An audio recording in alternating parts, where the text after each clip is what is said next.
नमस्कार आणि welcome to the new blog of the Tanaya Nikhil. मी तनया तुमचं अगदी मनापासून स्वागत करते आपल्या आजच्या ब्लॉग मध्ये.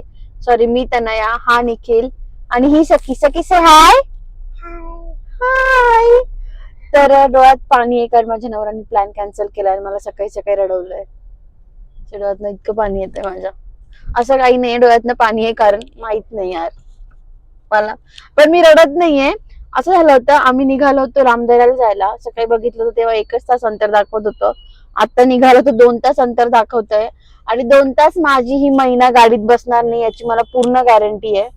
तर मग आम्हाला कळत नाही की आम्ही कुठे जावं, कारण मी ड्रेस पण असा ट्रॅडिशनल घातलेला होता आणि आता सगळंच बोंबललंय. पण मी त्यामुळे नाही रडत आहे. डोळ्यात पाणी काय येतंय माझं माहित नाही, मला पण खूप जास्त येतं. ओ आंबा आंबा बघून किती आनंद झालाय बघा. काय होतं बाबू, काय होतं? आंबा. असो निखिल, मला का रडवतोस तू? कुठेतरी घेऊन चल मला फिरायला. मी घेऊनच चाललोय गाडीत बसून. ऍक्च्युली निखिल आल्यापासून आम्ही कुठेच नाही गेलोय, म्हणून आम्ही आज प्लॅन केला होता की जाऊयात. सखीचं खाणं पिणं सगळं करून घेतलं होतं मी घरीच. काय? हा गेली बेटू हंबा. म्हणून आम्ही निघालो होतो की म्हटलं चला जाऊयात, थोडं बरंही वाटेल. आणि निखिल आल्यापासून काय, त्याच्या आधीपासून आपण बऱ्याच वेळेस पासून बाहेर नाही गेलोय आम्ही कुठे, म्हणून निघालो होतो. पण आता सगळाच प्लॅन. हंबा गेली रे बेटा. आता बघा आम्ही कुठून हंबा घेऊन येऊ हिला. पप्पाला घ्यायला लाव ना घरी एक हंबा. आता हंबा जोपर्यंत भेटत नाही तोपर्यंत असंच होईल आणि म्हणून 2 तास मी तिच्यासोबत गाडीत प्रवास करूच शकत नाही. ही माझी सखी आणि हे माझ्या डोळ्यातलं पाणी. मला माझ्या डोळ्यातल्या पाणीवर जे सोल्युशन आहे ते सापडलं होतं. ते गॉगलमुळे होत होतं. गॉगल लावला म्हणून, आणि मी लावलाय तर सखीला पण हवाय कारण पप्पाने पण लावलाय. हे बघा, इतकं कळतं ना या पिल्लांना आजकालच्या. तर आता आम्ही असला इकडचा प्लॅन काय, मला नाही बोलू देती म्हणून माझ्याशी कंटिन्यू ब्लॉग नाही होत, कारण माझ्या लेकराला फक्त मम्मा पाहिजे असते. तर मी मोशी साईडला फिरायला चाललोय. कुठे चाललोय काय चाललोय काहीच माहित नाही, पण निघालोय. So stay tune.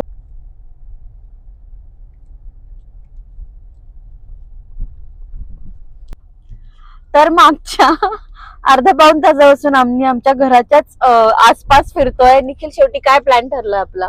आता काही कुठं जायचं नाही, कुठून नाही निघालं तरी लागेल तेवढीच गर्दी. म्हणजे आम्ही बावधन मधून बाहेर पडत होतो तर त्या पौडच्या रोडला गर्दी. इकडं म्हटलं हे यांच्याकडे जावा विशाल, त्यांच्याकडे तर कडक वाचला ऑलरेडी जाम. इकडे लोणावळ्याकडे जावं म्हटलं तर इथं वाकड पासून बालेवाडी पासूनच गर्दी चालू झाली. इतकी ट्रॅफिक दिसते त्या रोडला की नाही शक्य. म्हणजे जाताना आम्ही सुटलो तरी येताना आम्ही फॉरशुअर ट्रॅफिक मध्ये अडकणार आणि सखी नाही ते हँडल करू शकत. सखी हार्डली अर्धा पाऊण तास गाडीत राहू शकते दिवसभर. पहाटे निघाला तर तिची झोप होते म्हणून काही वाटत नाही, बट दुपारी शक्यच नाही ते. म्हणून आम्ही प्लॅन कॅन्सल केला. लोणावळा नको, मुळशी नको, रामदेरा नको. आता आम्ही एकदा घरी जाऊ, नाही तर आम्ही आमच्या एखाद्या फ्रेंडकडे जाऊ. बट आम्ही आता फिरायला तर नाही जाणार. सखी झोपली आहे तशी आता, बट ती आता नाही, म्हणजे ती नाही कॉपरेट करणार येताना, एवढं तर मला कळून चुकलंय. आणि तिची चिडचिड नको. आणि हे असंच होतं, म्हणजे आधी इतकं फिरायचो आणि आता सगळं या मॅडम पाशी येऊन पॉज होऊन जातं. असंही निखिल काय निखिलला असे पण सोलो ट्रिप्स आवडतात का रे निखिल? नाही नाही तसं नाही माझं. नाही असं नाही, खरं सांग, खरं सांग. तसं नाहीये. इट जस्ट की येताना खूप जास्त ट्रॅफिक लागेल आणि त्यात खूप फ्रस्ट्रेट होऊन जावं, असं होऊन जातं. मग लग्नाच्या आधी निखिल इतका फिरला त्याला सोलो ट्रिपची पण हौस होती आणि तो असा पण खूप फिरायचा. मी आल्यावर मी थोडी घर कोंबडी आहे म्हणून कमी झालं आणि आता लेकीने त्याला जेलमध्येच बांधून ठेवलंय. बिचारा निखिल, बट ठीक आहे, पोरीसाठी करावं लागतं. तर आता घरीच जाऊ आम्ही आणि आता घरी जाऊन दाखवते काय काय होतं ते. तर काल आमचा काहीच प्लॅन झाला नाही. शेवटी आम्ही आमच्या फ्रेंडकडे गेलो, खूप मस्त एन्जॉय केला. घरी आले, स्किन केअर केले, सगळा थकवा घालवला आणि आज दुसरा दिवस उगवलाय. म्हटलं आजची सुरुवात स्किन केअरने करूयात. छान आंघोळ केली आहे आणि फेस वॉश करताना मी यूज केला होता क्युअर स्किनचा हा जेंटल फेस वॉश. तुम्ही माझी क्युअर स्किनची जर्नी मागच्या 6 महिन्यापासून बघताय. माझं पिगमेंटेशन ऑलमोस्ट गेलेलं आहे. मी कोणताही फिल्टर यूज करत नाहीये. जे काही आहे ते सनलाईटमध्ये शूट करते आणि तुम्ही बघू शकता की लिटरली माझं पिगमेंटेशन काहीच राहिलं नाहीये. सो फेस वॉश यूज केल्यानंतर मी यूज करते हे मॉइश्चरायझर. आधी मला एक सनस्क्रीन टाईप मॉइश्चरायझर होतं, बट आता मागच्या वेळेस जेव्हा मी पॅकेज चेंज केलं तेव्हा हे आलंय. आधी माझ्याकडे 4 क्रीम्स होत्या, आता त्यांनी मला 4 क्रीम्स प्लस एक ग्लुटा ऍक्टिव्ह टॅबलेट सुद्धा दिलेलं आहे. सो त्या पण खूप युजफुल आहेत. सो यांच्या 1400 आणि 1500 आणि 2100 असे 2 पॅकेट येतात. तर मी आता 2100चं घेते कारण मला बऱ्यापैकी फरक जाणवता येतो. म्हटलं लेट्स ट्राय इट. आणि त्याचा पण जो काही फरक आहे तुम्ही बघू शकता. मॉइश्चरायझर लावल्यानंतर स्किन अशी मस्त हायड्रेटेड वाटते. आणि हा त्या ग्लुटा ऍक्टिव्ह टॅबलेट आहे, ही ऑलमोस्ट संपत आली आहे, माझी एखादीच बाकी असणार आहे आता. आणि रात्री मी ह्या 2 क्रीम यूज करते, बॅरियर रिस्ट्रक्चर क्रीम आणि ग्लायको क्लिअर क्रीम. तर यांनी पण मला खूप छान फायदा झालेला आहे. तुम्हाला पण क्युअर स्किनचे जर हे प्रॉडक्ट्स मागवायचे असतील तर तुम्ही माझा कोड तनया100 यूज करू शकता. लिंक मी डिस्क्रिप्शन मध्ये दिली आहे. यांचं जे कन्सल्टेशन आहे ना ते अगदी फ्री आहे. सोबतच वॉटर इंटेक कसा हवा, डाएट कसं हवं हे पण ते तुम्हाला अगदी चांगल्या प्रकारे समजून सांगता. जो माझ्या स्किन मधला फरक आहे जो अगदी खरा आहे, जो तुम्ही बघत आला आहात.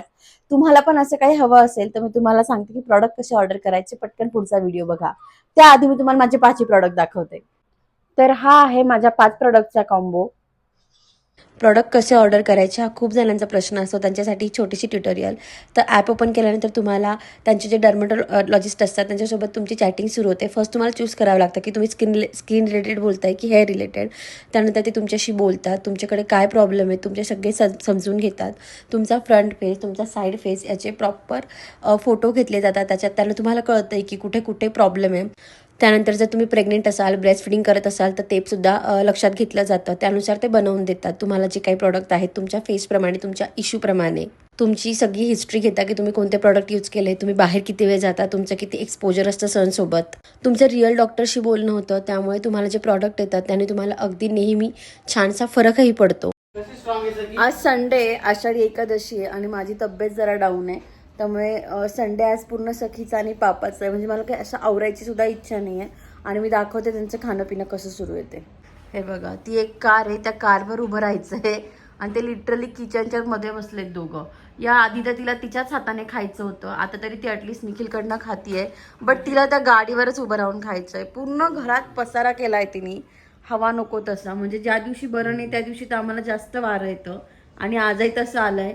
निखिल कसं फील होतंय तुला? पेशन्स, अजून test. By the way Nikhil दाढी आणि कटिंग करून आलाय, कसा दिसतोय प्लीज कमेंटमध्ये सांगा. कारण खूप रावण्या केल्यानंतर साहेबांनी ते केलंय. नाहीतर निखिलला वेणीच घालायची होती का रे? त्याचं असं म्हणणं आहे महाराजांचे पण मोठे केस होते, मला पण मोठी दाढी आणि मोठे केस ठेवायचे. बाप लेकीचा खेळ इतका वेळ चालला की नंतर ते दोघंही कंटाळले, मीही कंटाळी. म्हटलं चला बाहेर चक्कर मारून येऊ, मला पण जरा बरं वाटेल. निघताना सखीने अशी गोड गोड पर्स घेतली. अतुल काकाचा फोन आला होता. शायनिंग मारत मारत आम्ही फोनवर बोलणंही चालू होतं. त्यात बाहेर जायचं पण दाखवत होती ती. लिफ्टमध्ये एक ताई भेटल्या तर तिच्याकडनं पर्स मागवत होत्या आणि सखी नाही नाही म्हणत ती पर्स लपवत होती.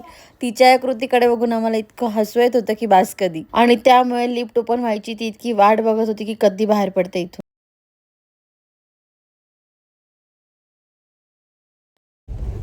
तर आज सकाळपासून तब्येत माझी इतकी डाऊन होती की मला अजिबात काही करायची इच्छा नव्हती. आज दिवसभर सखीला पापानेच हँडल केलंय. आणि बट आता सखी सगळी चांगली 4 तास झोपली आणि उठल्यापासून ती हे घेऊन फिरत होती.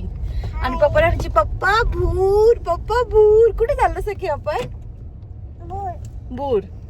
त्याच्यावर तिच्यामुळे आम्ही निघालो, नाही तर माझं अजून असं खालीवरच चालू आहे. बट तो बोला चल, मस्त छान छान आवरलंय आणि निघालोय. आता निघालो तर निखिल काहीतरी घेऊन देईल असं मला अपेक्षा आहे. लेकीला तर घेऊन देशील काहीतरी. तुला काय घ्यायचं शकू? काय? टीव्ही? टीव्ही घरी आपल्या. जाऊ दे, मला पर्स दे. चल ही पर्स माझी दे, दे ना मला. ही पर्स निखिल लास्ट टाइम कॅलिफोर्नियाला गेला होता तेव्हा मला आणली होती. 2 कलर आणले होते, ही आणि एक ब्लॅक कलरची आहे.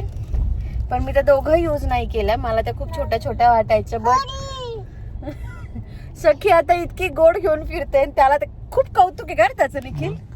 नेक्स्ट टाइम मी अजून एक घेऊन येणार तिला, छोटी वाली. पापा पुन्हा जाणार आहे, पापा नुसता फिरणार आहे आम्हाला इथे टाकून टाकून. हो ना शकू? तर सकू मस्त पर्स घेऊन फिरते. ती आता कुठेही जायला निघाली का आधी पर्स घेते. म्हणजे मुलींना ह्या गोष्टी शिकवायला लागत नाही, त्या त्यांच्यात इनबिल्ट असतात असं मला वाटतं. नंतर नंतर त्याचा शौक कमी होतं, बट स्टार्टिंगला तुला असतं का ग बाबू?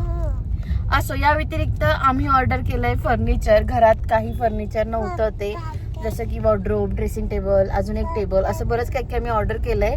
आणि त्याची डिलिव्हरी डेट होती 28 आणि 29 जुलै. आणि आज काय 6 जुलै येणार आहे. नेमकं आज आलंय, एक आलंय आणि अजून 2 दाखवतंय ऑन द वे. तर माहित नाही आज येतं उद्या येतं, बट माहित नाही. बट आम्हाला घरात काही गोष्टी वाटत होत्या की आवश्यक आहेत, लागतील सखीमुळे. सखीचं इतकं सामान झालंय की ते ठेवायला जागा पुरत नव्हती. कसं आहे काय तर मी पुढच्या ब्लॉग मध्ये किंवा जे ते फिट करतील ना तेव्हा दाखवेलच. आज तर फक्त एक आलंय, काय आलंय ते आम्हाला माहित नाही. का रे काय आज फक्त एक येऊन पडलंय घरात. सगळे एकाच कंपनीचे, त्याच्यामुळे हळूहळू येतात की एकाच वेळ तर काही कळेना आम्हाला.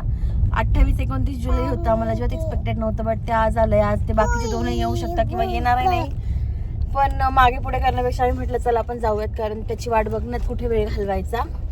आणि सखूला पण बाहेर फिरायला खूप आवडतं. नाही तर तिची घर कोंबडी आहे, बट तिला जेव्हा पापा घरी असतो तेव्हा तिचं असतं की चलो चलो भूर भूर. सगळे कुठे चाललोय आपण? मॉल. कुठे? मॉल. आणि काय शब्द शिकली ती अजून एक? ए तू आज काय खाल्ला सांग मला? खिचडी. खिचडी. काय? खिचडी. आणि रुही दीदी. रुही दीदी. असे 3-4 शब्द आहे जे आम्ही रोज नवीन नवीन शिकतोय. सो आनंद आहे. सध्याची नजर माझ्या ह्या घड्याळावर आहे, पण ते काय मी तुला देत नसते. ए सखी तुला वॉच कोणी घेऊन दिला? कोणी घेऊन दिला का? दाजी. बापरे किती लक्ष तिला किती 15 दिवस झाले असतील तेव्हा ती माझ्याशी वॉचवरनं भांडत होती माझ्या. ते तिच्या दाजी. ए काढ ना, काय काढ ना, मी नाही देणार तुला ते. तिच्या दाजीने तिचा तो व्हिडिओ बघितला आणि तिला वॉच पाठवलं. आणि तिला आम्ही एकदा सांगितलं दाजींनी पाठवलं, त्यापासून ती कंटिन्यू ते वॉच कोणी दिलं? दाजी. कोणी दिलं? दाजी. सगळ्यात छोटी साली आमच्या दाजींची. असो तर आम्ही चाललोय. काय काही घ्यायचं वगैरे असं नाहीये, पण जरा मूड रिफ्रेश करायला चाललोय. मॅडमची नजर पाहिली कशी आहे? ए ते मला माझ्या पप्पाने घेऊन दिलंय, तू तुझ्या पप्पाकडे माग. बघितलं कसं हक्क घेते माझ्याकडनं. असो स्टे ट्यून. काढतो बेटा. बाय. थकवा घालायला मी मॉलमध्ये गेली होती की जरा चक्कर मारून येऊ, पण सखीमुळे अजून जरा थकवा आलाय. बरं वाटतंय मला, पण थकवा काही अजून गेला नाही, कारण सखीने इतकं दमवलंय. रिटर्नच्या प्रवासाला तर तिला असं झालं होतं की कधी घरी जातो किंवा कधी पुन्हा बाहेर पडतो. मॉलमध्ये पण तिथे ते हे होते ना, काय म्हणतो निखिल आपण त्याला? सखी कशावर खालीवर करत होती? एस्केलेटर. सॉरी विसरली. सखीला ती घसरगुंडी वाटत होती. सखी खालीवर खालीवर. सखीने आम्हाला इतकं दमवलं तिथे पण. आणि अवघड आहे, म्हणजे माझ्या पिल्लात जी एनर्जी आली ना ती हँडल करणं आता मला अवघड जात आहे. असो सखी चलो बाय बाय करा. हाय नाही बाय कर. बाय. हाय नाही ग, बाय कर. बाय. Good night. सखीला आता पण वरती चढायचंय, खाली खेळायचंय. नुसती मस्ती चालू आहे, नुसती मस्ती चालू आहे. ए सखी मन पेढा. पेला. उपवासाचे निखिलने आणले होते ते बोल मम्मा पेला, मम्मा पेढा. इतकं गोड गोड वाटतं. स्किन केअर झालंय माझं आणि आता मस्त मी हा ब्लॉग संपवते, कारण याची एनर्जी अजून संपली नाही. सो तिला सांभाळायला माझी अजून थोडी एनर्जी जाणार आहे. सो आजच्या ब्लॉगमध्ये एवढंच. भेटत पुढच्या ब्लॉगमध्ये. तुम्हाला जर आपला आजचा ब्लॉग आवडला असेल तर डू लाईक शेअर आणि सबस्क्राईब. आणि आय होप पुढच्या ब्लॉगपर्यंत फर्निचर येऊन ते सेट होईल, सो मला तुम्हाला ते दाखवता येईल. सो स्टे ट्यून आणि आपण भेटत पुढच्या ब्लॉगमध्ये. बाय.